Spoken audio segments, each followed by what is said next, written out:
아멘. 할렐루야. 우리 이렇게 인사할까요? 옆에 분 보시면서 또 보니 더 반갑습니다. 네. 오늘부터는 디모데 전서 말씀을 같이 나누겠습니다. 네, 디모데 전서에 대한 우리가 배경을 좀 함께 나누고 이제 말씀을 함께 살펴보려고 합니다. 여러분, 디모데 전서 그리고 디모데 후서, 디도서 이것을 합해서 목회 서신이라고 합니다. 목회 서신은 그 교회 그리고 그 공동체에 어떻게 하면 바른 믿음과 그리고 올바른 교훈으로 그 어려움 없이 잘 세워질 수 있을까, 이것을 가르치기 위하여 전해진 서신이지요. 오늘 이 서신의 발신자, 필자는 1절에 보면 바울이라고 말하고 있습니다. 그리고 이것을 받는 수신자는 바로 디모데입니다. 이 편지가 쓰여진 시기는 주후 64년에서 65년경으로 보는데요. 바울이 로마에서 1차 감옥, 연금 생활이죠. 연금이 풀리고 난 뒤에 다시 재수감되기 직전에 쓴 것으로 보고 있습니다. 디모데를 바울은 내 사랑하는 아들, 믿음의 아들이라는 표현을 쓰거든요. 디모데를 바울은 1차 선교 때 루스드라에서 만났습니다. 그때 이 디모데가 회심을 했어요. 바울은 그를 그래서 믿음의 아들, 믿음으로 낳은 아들이라고 표현합니다. 그 표현 속에는 얼마나 사랑하고 아끼고 또 친밀한 마음이 담겨 있는지 느껴지죠. 우리가 혈육으로는 가족이 있지요. 네, 엄마 아빠를 통해서 우리가 태어나고 또 이어서 우리의 자녀들도 태어납니다. 그런 혈육의 가족 말고 믿음을 통해 우리가 복음을 전하고 그 복음을 받아들여서 지금 이 바울은 자신이 몸으로 자신의 피로 낳은 아들은 아니지만 이 아들을 향하여 믿음으로 낳은 아들이라고 표현하고 있어요. 여러분들에게는 그와 같은 믿음으로 낳은 아들, 딸 아니면 사랑하는 이웃들이 있으십니까? 우리가 혼자 내가 복음을 듣고 그 복음의 은혜를 누리며 살지만 그것을 나만을 위한 유익으로 섬긴다면 복음을 온전한 복음으로 이해하지 못하는 것이죠. 우리가 사랑하는 사람들에게는 내 자신을 전부를 주어도 아깝지 않듯이 가장 아끼는 사람들에게 우리의 가장 좋은 것을 나눕니다. 그러면 최고로 나눠야 할 것이 뭘까요? 복음 아닐까요? 복음이야말로 내 생명 다 바쳐서 내 자녀들과 내 사랑하는 사람들 그리고 우리가 만나는 지인들과 그 친구들에게 이 복음을 나누고 증거하고 전해야 되지 않겠습니까? 저는 기도 제목을 이렇게 늘 이렇게 보다가 자녀를 위해서 기도하는 부모의 만큼 참 이쁘고 아름답고 귀한 기도는 또 없는 것 같아요. 지금 바울이 그런 마음이에요. 피 한 방울 섞이진 않았지만 믿음으로 낳은 아들을 향해서 간절한 마음으로 오늘 편지를 써서 보냈거든요. 바울이 로마의 그 1차 감옥에서 나온 뒤에 자신이 지금 와서 이 디모데를 만납니다. 디모데를 빌립보로 보내요. 빌립보에 가서 내가 이렇게 지금 풀려났다, 이 소식을 좀 알려라 라고 보내죠. 그 사이에 바울은 에베소와 골로새를 다녀옵니다. 그리고 다시 에베소에 갔다가 거기서 이 심부름을 마치고 돌아온 디모데를 다시 제외합니다. 그런데 그때 이 디모데에게 이 에베소 공동체, 에베소 교회를 부탁을 해요. 에베소에 어떤 문제가 있다는 거죠. 목양의 필요가 있다는 것을 바울이 보고 자기가 아끼고 그렇게 사랑하는 믿을 수 있는 디모데를 그 에베소 교회를 맡기도록 교육자로 보냅니다. 우리 그와 같이 오늘 이 본문 안에는 사랑이 배어 있어요.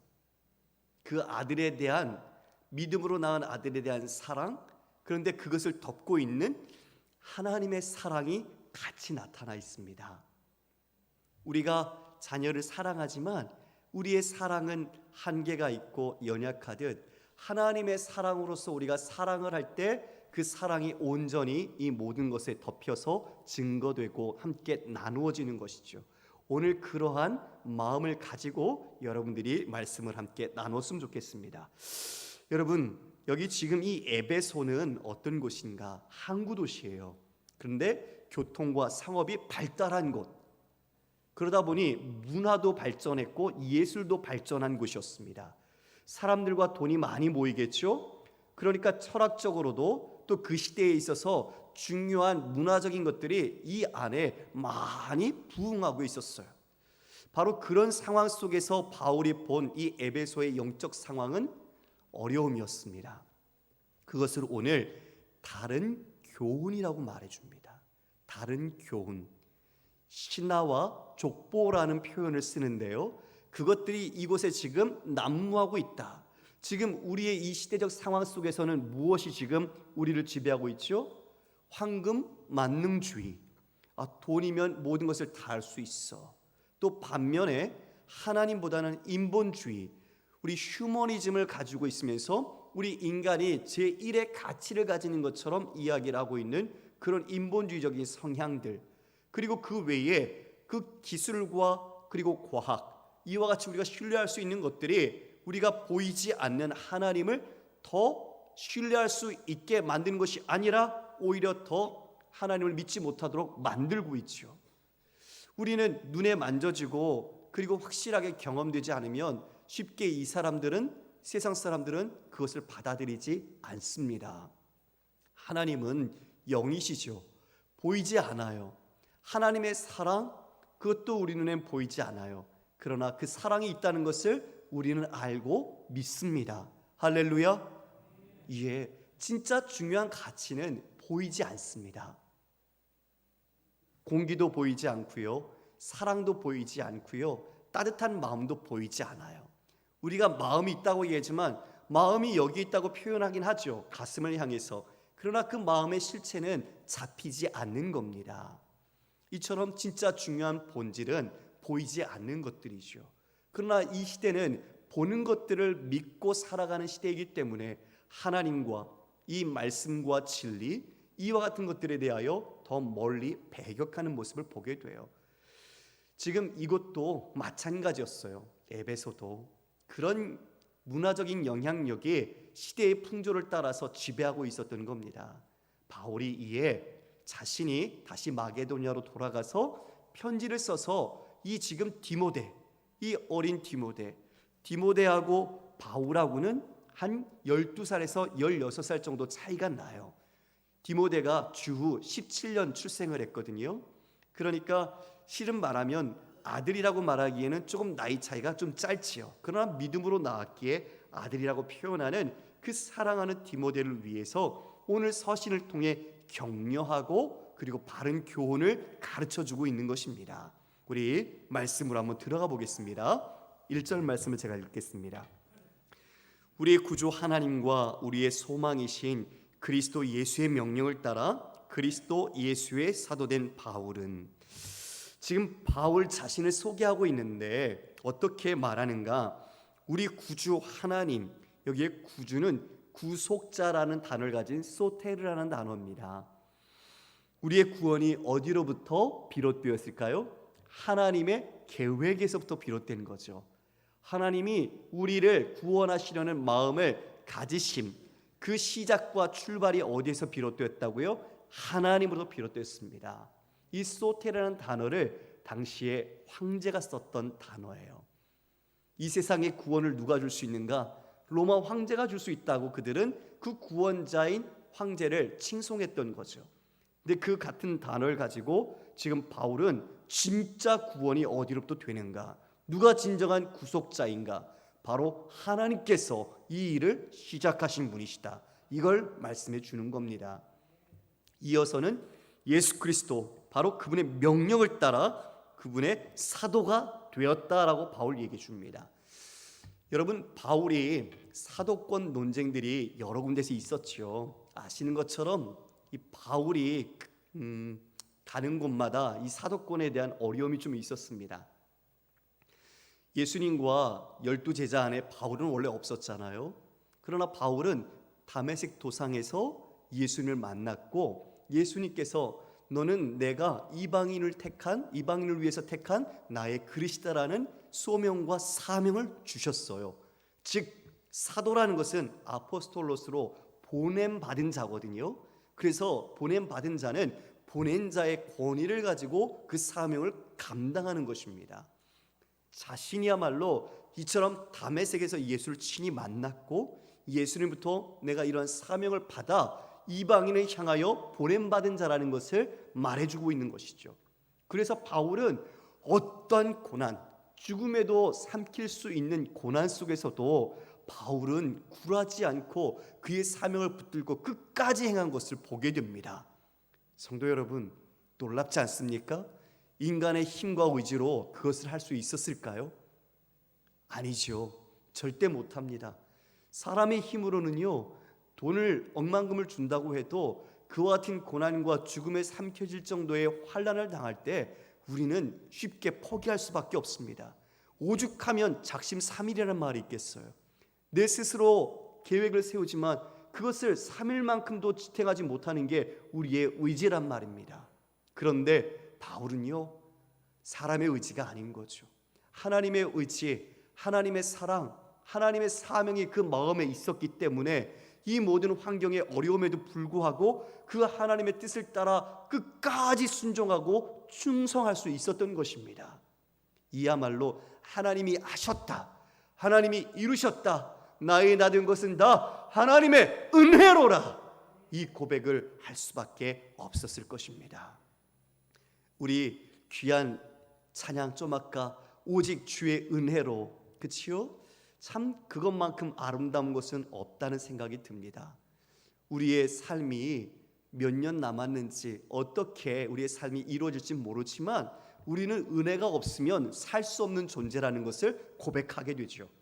그러므로 지금 이 모든 것이 바울에게도 주의 은혜로, 주께서 이와 같은 사도로 삼으셔서 나를 보내셨다. 그리고 2절에 보면 이제 그 사랑하는 아들에게 축복하며 인사의 말을 전합니다. 믿음 안에서 참 아들된 디모데에게 편지하노니 하나님 아버지와 그리스도 예수 우리 주께로부터 그 은혜와 긍휼과 평강이 내게 있을지어다. 이 한 절이 어떻게 보면 편지에 있어서는 인사말처럼 상투적으로 느낄 수 있습니다. 그런데 저는 이 말씀 속에서 왜 이렇게 바울이 디모데를 아끼고 사랑하는 그 귀한 마음이 새겨질까요? 느껴지는 마음이 들거든요. 여러분, 참 아들된 디모데, 여러분이 사랑하는 자녀에게 마지막 편지를 쓴다면 어떤 내용을 쓰시겠습니까? 쓰고 싶은 내용이 참 많겠지만 생각은 많지만 무엇을 써야 할지 정리가 안 될 수도 있겠죠. 지금 이 믿음의 참 아들 디모데에게 바울은 이렇게 말합니다. 하나님 아버지와 그리스도 예수 우리 주께로부터 은혜와 긍휼과 평강이 내게 있을지어다. 하나님 아버지와 그리스도 예수 주께로부터 수많은 건물과 토지와 은행의 잔고와 내 모든 평생에 쓰고도 남을 돈이 있을지어다. 이게 아니죠. 그렇죠, 여러분? 여기에 보니 이렇게 말하지요. 은혜. 우리가 조금 전에 말한 은혜 없으면 누구도 못 삽니다. 하나님이 값없이 베푸시는 호의, 이것이 은혜죠. 우리는 받을 수 있는 자격 없는데 하나님의 사랑하심으로 우리를 부르셔서 이 은혜를 주십니다. 그 은혜와 더불어 무엇을 구합니까? 긍휼이 무엇입니까? 하나님의 자비하신 사랑, 하나님이 불쌍히 여기시는 그 사랑, 바로 헤세드의 그 사랑을 지금 이 아들에게 있기를 축복하고 있습니다. 마지막으로는 평강입니다. 평강. 어떤 어려움의 환경 속에서도 흔들리지 않고 기뻐할 수 있는 주님께서 주신 마음, 평강입니다. 우리 사랑하는 성도님들에게 은혜와 긍휼과 평강이 하나님 아버지와 우리 주 예수 그리스도로부터 있기를 축원합니다. 예. 설교 끝난 것 같아요. 그렇죠? 정말 은혜와 긍휼과 평강이 있는 삶, 무엇이 두렵고 무엇이 걱정이 되겠습니까? 하나님이 이와 같이 지키시고 인도하신다면 그 인생은 가장 복된 인생입니다. 이제 바울은 디모데에게 실질적으로 이 편지를 쓴 이유, 그 이유를 말하며 기술해 갑니다. 3절을 우리가 함께 읽어볼까요? 시작. 내가 마게도냐로 갈 때에 너를 권하여 에베소에 머물라 한 것은 어떤 사람들을 명하여 다른 교훈을 가르치지 말며. 예, 뭘 하라고요? 내가 에베소에 너를 머물게 한 이유가 있다. 그게 뭐냐면 어떤 사람들에게 명하여 다른 교훈을 가르치지 말라, 이렇게 말하라는 거죠. 지금 사람들이 뭘 가르치고 있어요? 다른 교훈. 다른 교훈이 뭡니까? 정통 신앙의 교리가 아닌 다른 교리를 가르치고 있는 거예요. 이단처럼 하나님의 복음에 다른 것을 섞어서 그것이 복음이냐, 그것이 진짜 있냐 가르치는 거예요. 지금 이런 것들을 바로 에베소에서 이 바울이 본 거죠. 그래서 지금 디모데를 남겨놓은 겁니다. 야, 너 절대 그런 다른 교훈을 가르치지 못하도록 막아야 돼. 왜요? 다른 교훈은 진리가 아니니까요. 진리가 아닌 것으로 사람들을 꿰고 사람들을 오도하고 진리를 호도시켜서 사람들이 그 헛된 말에 빠져서 속게 만드는 거죠. 지금도 여전히 이단과 사이비들은 그와 같이 이 성령의 진리의 말씀을 자신의 중심과 해석으로 자신들이 원하는 입맛에 맞추어서 우리를 호도하고 있지 않습니까? 깨어 있어야 합니다. 지금 디모데에게 바로 그와 같은 중책을 맡긴 겁니다. 너 진리를 가르쳐야 돼. 다른 진리, 다른 교훈을 말하는 자들을 네가 가르치지 못하도록 막아야 한다. 이것을 말씀해 주셨습니다. 그것이 4절에 이렇게 말하죠. 신하와 끝없는 족보에 몰두하지 말게 하려 함이라. 이런 것은 믿음 안에 있는 하나님의 경륜을 이름보다 도리어 변론을 내는 것이라. 신하와 끝없는 족보가 나옵니다. 이건 그리스 신화, 로마 신화를 말하는 게 아니에요. 이 신화에 대한 이야기는 어떤 것이냐? 바로 자신들의 가문이나 아니면 자신들에 대한 그런 내용들을 신의 기원으로부터 자신의 이야기를 만들어가는 겁니다. 야, 우리 집이 이런 집이야. 이걸 자랑하기 위해서 우리의 그 위쪽으로 있던 어떤 신이 이와 같이 우리의 가문을 이와 같이 만들었어. 그리고 이 도시도 그런 신의 기원 때문에 이렇게 번창한 거야. 지금 이것은 당시에 헬라에 있던 철학이 영향을 미친 겁니다. 그래서 헬레니즘적인 배경을 갖고 있는 그리스도인이나 유대인들이 그와 같이 자신의 이야기를 이처럼 신화로 만들어가는 것이죠. 야, 우리 집안이 어떤 집안인 줄 알아? 우리의 시조가 저 신이야. 저 신으로부터 우리 집안이 이렇게 해서 내력이 있는 집안이야. 이걸 이야기해주고 있는 거예요. 복음과 더불어서. 족보는 뭡니까? 유대주의적인 배경입니다. 왜냐하면 유대인들은 족보를 중시했죠. 톨레도스를 중시했습니다. 그들이 지금 이 유대적인 배경 속에서 자신의 조상에 대하여 상상력을 발휘해서 창조적인 족보를 만들어내고 있는 거예요. 구약이나 유대의 중요한 인물들을 자신의 가문과 엮어서 자신의 족보 안에 그 영향력을 발휘하도록 만들어가는 겁니다.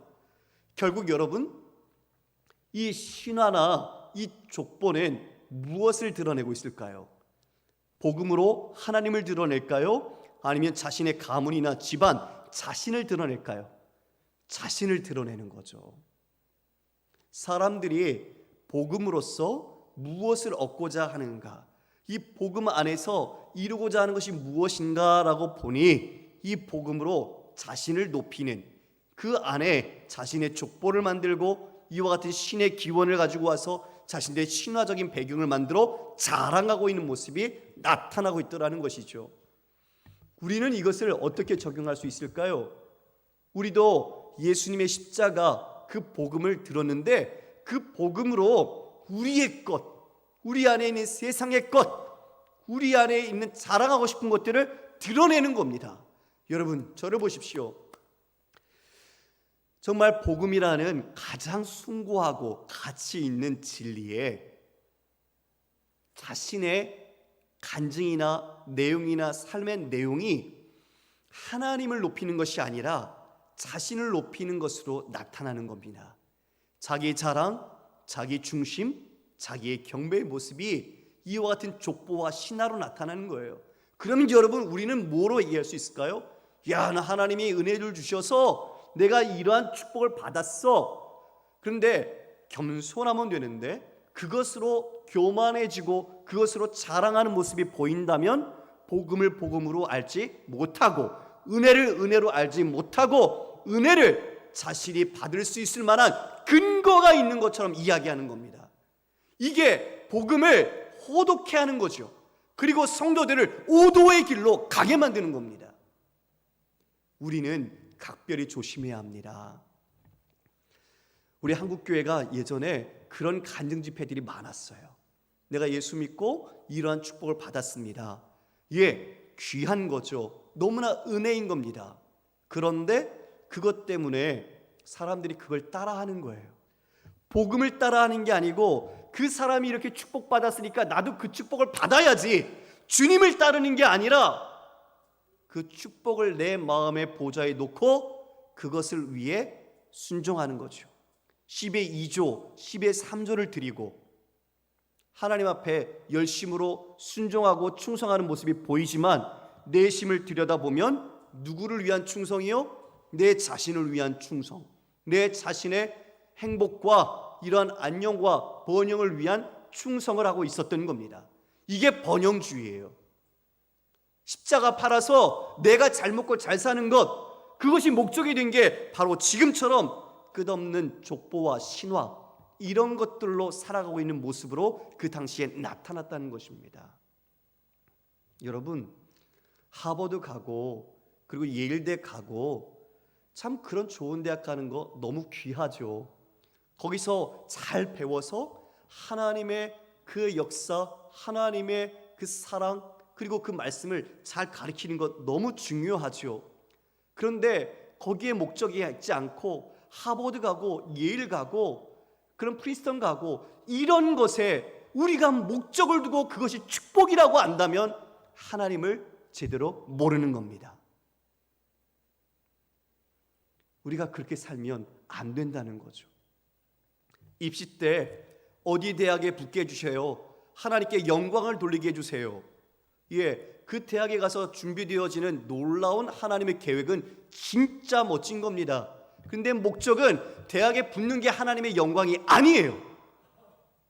하나님의 영광은 우리가 무엇인가 하나님 앞에 자랑할 만한 것을 드려서 영광이 되는 게 아니라 우리가 오히려 하나님의 뜻 가운데 순종하고 어렵지만 사도 바울처럼 내가 갖고 있는 모든 것들을 다 배설물로 여기고 오직 내게는 그리스도로 아는 지식만이 가장 귀하다. 바로 그것을 살아가는 삶이 하나님의 영광인 것입니다.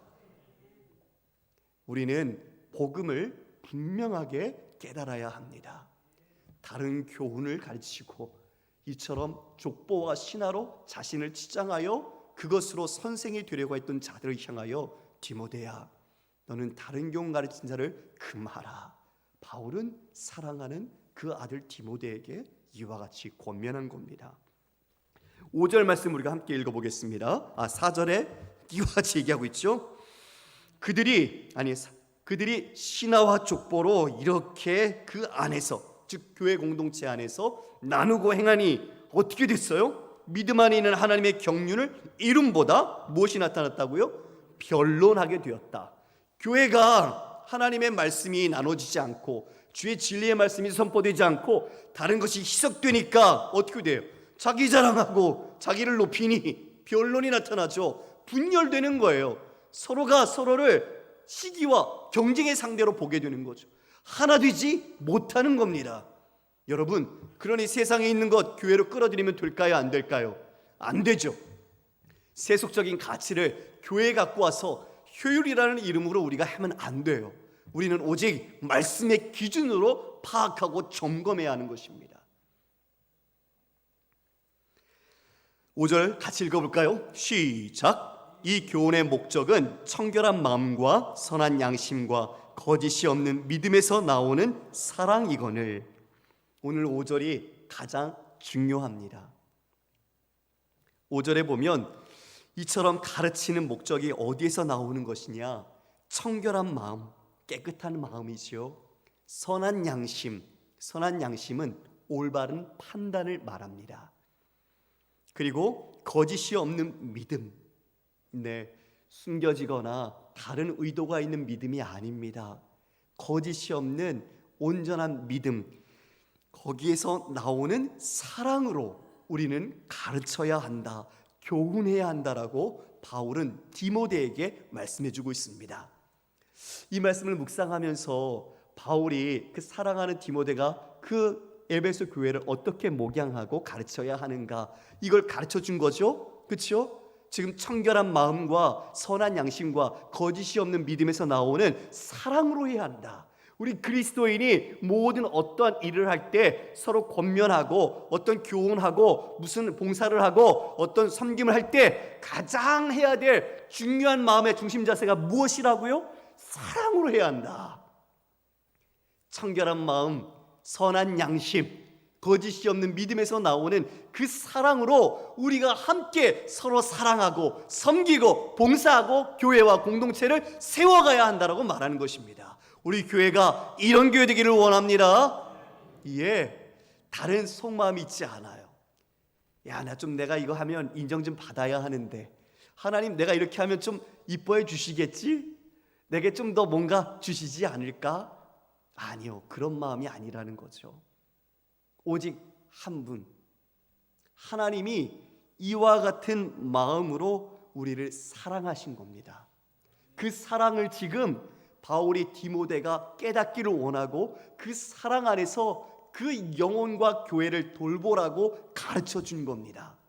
성도 여러분, 우리가 직분도 갖고 있고요, 또 신앙생활을 오랫동안 해온 우리의 연조도 있어요. 우리가 이 교회에서 예배를 드리고 함께 교제하고 우리가 성장해온 이 모든 과정 속에서 우리가 무엇으로 이 신앙의 길을 걸어왔나, 내가 어떤 마음으로 예배하고 어떠한 중심으로 하나님을 섬기는가. 바울의 이 말씀처럼 청결한 마음, 선한 양심, 거짓이 없는 믿음에서 나오는 사랑으로 우리가 행하기를 간절히 축복합니다. 예, 저는 이 구절 안에서 진짜 목회를 어떻게 해야 하는가, 어떠한 중심으로 해야 하는가, 목회자인 한 사람으로서 이 말씀을 다시 깊이 마음속에 새겼습니다. 청결한 마음, 두 마음이 아니지요. 더러워진 마음이 아니라 오직 하나님을 향하여, 성도를 향하여 사랑하는 마음, 그리고 선한 양심, 올바른 판단을 통해 진리의 길을 행할 수 있도록 하라. 우리 송 목사님 오셔서 오로도 토메오라고, 우리 목회자는 바른 길을 내는 사람이다라고 말씀해 주셨습니다. 예, 바른 판단을 통해서 이 어려운 세상 속에서 진리의 말씀 붙잡고 온전히 갈 수 있도록 우리가 함께 힘써야 하는 것이지요. 또 거짓이 없는 믿음, 이 말 속에는 거짓된 믿음이 있다는 겁니까? 없다는 겁니까? 있다는 거예요. 그게 두려웠습니다. 거짓된 믿음이 있다. 위선적이고 외식하는 거짓된 믿음이 있다는 것이죠. 내 마음은 어떤가? 내 마음이 하나님께서 이 마음을 스캔하면 어떨까? 이 세 가지 덕목 속에서 제 마음은 두려웠습니다. 그리고 결론적으로 이와 같은 사랑으로 이 모든 것을 해나가야 한다라고 말하고 있습니다. 성도 여러분, 우리의 일상이 어쩌면 소소해 보이기도 하고요. 때로는 일이 안 풀리고 내 자존감이 떨어지고 하다 보면 나는 뭔가라는 마음도 들 때도 있고요. 내 삶이 의미가 있나? 이런 생각이 들 때도 있어요. 그런데 우리의 그 모든 삶을 하나님이 이처럼 오늘에까지 이르겠다는 것은 하나님이 이러한 사랑으로 우리를 붙들어 주셨다는 것을 결코 잊어서는 안 될 것입니다. 하나님은 여러분을 향하여 거짓 없는 믿음으로 그리고 그 안에 참된 사랑으로 여러분을 긍휼히 여겨주시고 하나님의 길로 여러분들을 이끌어 주셨습니다. 그것이 여러분을 지금 여러분 되게 만들어 가시는 것이죠. 비록 신앙생활의 시기와 출발은 다르지만 우리는 모두 하나님을 사랑하고 그 사랑 안에서 서로를 사랑하는 열매를 맺어야 될 하나님의 백성입니다. 우리 교회가요, 사랑이 가득하기를 원합니다. 그러려면 작은 것부터 시작하면 좋을 것 같아요. 서로 보면 먼저 인사해주고 서로 먼저 웃어주고 그리고 안부도 물어주고 다른 건 아니잖아요. 우리가 이런 것부터 우리가 새 가족이 오더라도 안녕하세요, 처음 뵙겠습니다, 이렇게 우리의 마음을 그들에게 사랑으로 전할 때 하나님은 우리 안에서 그 사랑의 열매들을 이루어 가시리라고 믿습니다. 이 교훈, 이 목적에 대해 이야기하는데 6절에는 이제 이처럼 말합니다. 사람들이 이에서 벗어나 헛된 말에 빠져 율법의 선생이 되려 하나 자기가 말하는 것이나 자기가 확증하는 것도 깨닫지 못하는도다. 그들이 청결한 마음과 선한 양심, 거짓이 없는 믿음에서 나오는 사랑이 아니라 이 사람들이 지금 헛된 말에 빠져 있다는 거죠. 그런 족보와 신화와 같이 이 세상의 시대 정신, 가치관 속에서 빠져서 헛된 말 속에서 헤매고 있는 겁니다. 그것이 진리인 양, 그것이 참된 길인 양 헤매고 있다는 거죠. 그들이 이처럼 빠져 있으니 그들 스스로가 율법의 선생이 되려 하고 있지만 자기가 말하는 것이 무언지 자기가 확증하지도 못하고 있다라고 말하고 있습니다. 마치 시각장애인이 코끼리의 뒷다리를 만지고서 이게 코끼리구나라고 느끼는 것처럼 그들은 자신이 다 아는 것처럼 지금 이와 같이 이 복음이나 이런 족보와 신화를 포장해서 말하지만 실제로 보면 뭐라고요? 하나도 잘 모르는 사람이라고요. 자기가 무엇을 말하는지조차도 자기 확증을 하지 못하는 선생되려고 하지만 선생의 자격이 없는 자들이 지금 그렇게 하고 있다, 이것을 말하고 있어요. 그러니 바울이 디모데를 남겨둘 수밖에 없었겠죠. 교회가 교회되도록, 교회가 올바른 진리의 기둥이 될 수 있도록 그와 같이 이 디모데를 남겨둔 겁니다. 성도 여러분, 바울은 하나님의 경륜의 방식을 두 가지로 이야기해주고 있습니다. 우리 에베소서 1장 10절 말씀 제가 먼저 읽어드리겠습니다. 하나님의 계획은 때가 차면 하늘과 땅에 있는 모든 것을 그리스도 안에서 그분을 머리로 하여 통일시키는 것입니다. 하나님이 구원, 그 경륜의 방식을 이루어가는 첫 번째는 자신의 아들을 통해서 구속을 이루신다는 것입니다. 지금 읽은 말씀처럼 하나님의 계획은 때가 차면 하늘과 땅에 있는 모든 것을 그리스도 안에서 그분을 머리로 하여 통일되게 하려 하신다.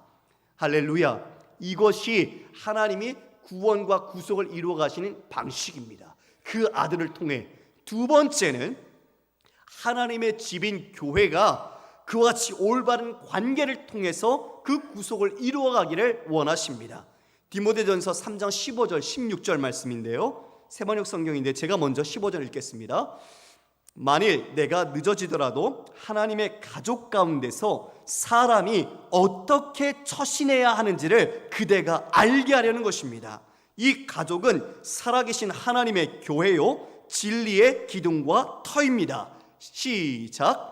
이 경건의 비밀은 참으로 놀랍습니다. 그분은 육신으로 나타나시고 성령으로 의롭다는 인정을 받으셨습니다. 천사들에게 보이시고 만국에 전파되셨습니다. 세상이 그분을 믿었고 그분은 영광에 쌓여 들려 올라가셨습니다. 여러분, 16절의 말씀은 예수님께서 이 땅에 어떤 일을 이루셨는가 그것을 담고 있습니다. 복음의 요체, 복음을 간단하게 표현한 것들이죠. 그런데 그것을 15절에 보면 하나님의 가족들이 사람들에게 어떻게 처신해야 하는가, 바로 지금 예수님께서 어떻게 행하셨는가를 분명하게 알고 그들이 이 교회가, 이 가족 공동체가 살아계신 하나님의 교회요 진리의 기둥이라는 것을 알고 올바른 관계를 맺어감으로 하나님의 구속을 이루신다라고 말씀하고 있는 겁니다. 예수 그리스도와 이 교회를 통하여 하나님의 구속을 이루어 가시는 방식을 바울은 강조하고 있는 거죠. 그런데 지금 이 교회가 이처럼 이들의 이런 신화와 족보 때문에 분열되어지고 변론이 일어나고 서로가 다툼이 생기는 모습이 나타나고 있는 겁니다. 이걸 막아야 하는 거죠. 하나님의 몸된 예수 그리스도의 피로 값주고 사신 이 교회가 올바르게 설 수 있도록 지금 바울이 디모데를 통해 그것을 경고해 주고 있는 것입니다. 여러분, 에베소서 5장 6절에는 그렇게 헛된 말로 우리를 그릇된 길로 빠지게 하는 자들에 대하여 경고하고 있습니다. 에베소서 5장 6절 말씀, 누구든지 헛된 말로 너희를 속이지 못하게 하라. 이로 말미암아 하나님의 진노가 불순종의 아들들에게 임하나니. 골로새서 2장 8절 말씀도 함께 볼까요? 골로새서 2장 8절 말씀 시작. 누가 철학과 헛된 속임수로 너희를 사로잡을까 주의하라. 이것은 사람의 전통과 세상의 초등학문을 따름이요 그리스도를 따름이 아니니라. 에베소서 5장 6절에는 헛된 말로 속이는 자에 대해 하나님의 진노가 임할 것이라고 말하고 있고, 그리고 골로새서 2장 8절에는 철학과 속임수로 너희가 사로잡히지 않도록 주의하라 말합니다. 이런 것들은 세상의 초등학문이라는 거죠. 기초적인 것에 불과하다는 것을 이야기해주고 있습니다. 이것은 그리스도를 따르는 것이 아니다. 그런데요, 우리는 자꾸 이 세상의 트렌드, 경향에 민감하고 이 세상이 최근 학문이라고 말하는 것들에 더 민감하게 받아들이며 그것들을 알고 있는 것이 자신이 무언가 더 지식적이고 그리고 더 리더로서의 능력과 영향력이 있는 것처럼 포장해 가고 있습니다. 물론 세상을 읽기 위해서 그것들을 알고 그것들을 이해하는 것은 중요하죠. 복음의 중심으로 해석하는 것. 그러나 복음의 중심이 없다면 이처럼 세상이 추구하는 그 가치들이 최신 유행하는 가장 최고로서 좋은 것처럼 느껴져서 거기에 우리의 생각과 마음들이 끌려간단 말입니다. 이것을 지금 바울은 초등학문이라고 말하고 있습니다. 진짜 우리의 마음속에 있는 진리는 무엇이냐? 십자가의 복음을 이야기해주고 있는 것이죠. 그래서 갈라디아서 1장 7절에는 이렇게 말합니다. 다른 복음은 없나니 다만 어떤 사람들이 너희를 교란하여 그리스도의 복음을 변하게 하려 함이라. 그러나 우리나 혹은 하늘로부터 온 천사라도 우리가 너희에게 전한 복음 외에 다른 복음을 전하면 저주를 받을지어다. 바울은 분명하게 이 복음에 대한 인식을 가지고 있었습니다. 지금도 이 시대에 다른 복음, 다른 교훈, 이것들로 진짜 복음을 훼손하려고 하고 있습니다. 수많은 이단들이 자신들의 술책과 계략을 꾸며서 사람들을 이와 같이 오독해 만드는 것들을 우리는 여전히 보고 있지 않습니까? 아픈 현실입니다. 우리는 진리를 수호하고 이 진리의 기둥인 하나님의 집을 온전한 주님의 진리로서 바르게 세워야 할 것입니다. 사랑하는 성도 여러분, 그러려면 어떻게 될까요? 우리가 말씀을 잘 배워야 합니다. 말씀을 가까이 해야 합니다. 말씀을 날마다 묵상해야 합니다. 우리가 그것이 준비되지 않으면 우리도 이처럼 헛된 말로, 교묘한 말로 우리를 속여서 이 길을 떠나게 만들 것이니까요. 그래서 그 이후에 보면 8절에 율법에 대한 이야기를 꺼내줍니다. 율법은 사람이 그것을 적법하게만 쓰면 선한 것임을 아노라. 이에 율법은 하나님의 뜻, 하나님의 어떠하심이 담겨 있지요. 그런데 9절부터 10절까지 보면 어떤 내용입니까? 율법 너희가 이것을 알지니 율법은 옳은 사람을 위하여 세운 것이 아니다 라고 하면서 온갖 부정하고 나쁘고 더러운 것들에 대한 사람들의 모습을 나열해주고 있습니다. 살인, 남색, 인신매매, 거짓말, 거짓맹세, 거룩하지 아니한 것, 불법한 모든 것을 9절과 10절에 나열해주고 있어요. 여러분 저를 보십시오. 율법의 기능은 무엇입니까? 율법은 죄를 깨닫게 하는 겁니다. 율법이 없을 때는 사람이 죄가 무엇인지 분별하지 못했어요. 그런데 하나님께서 율법을 주시자 이 율법에서 우리가 행하는 것과 행하지 못하는 것을 보니 우리야말로 죄인이라는 것을 깨닫게 된 것이죠. 그러므로 율법으로는 이 세상 누구도 의롭다 할 수 있는 사람이 없습니다. 단 한 사람도 없어요. 그래서 예수님이 오신 겁니다.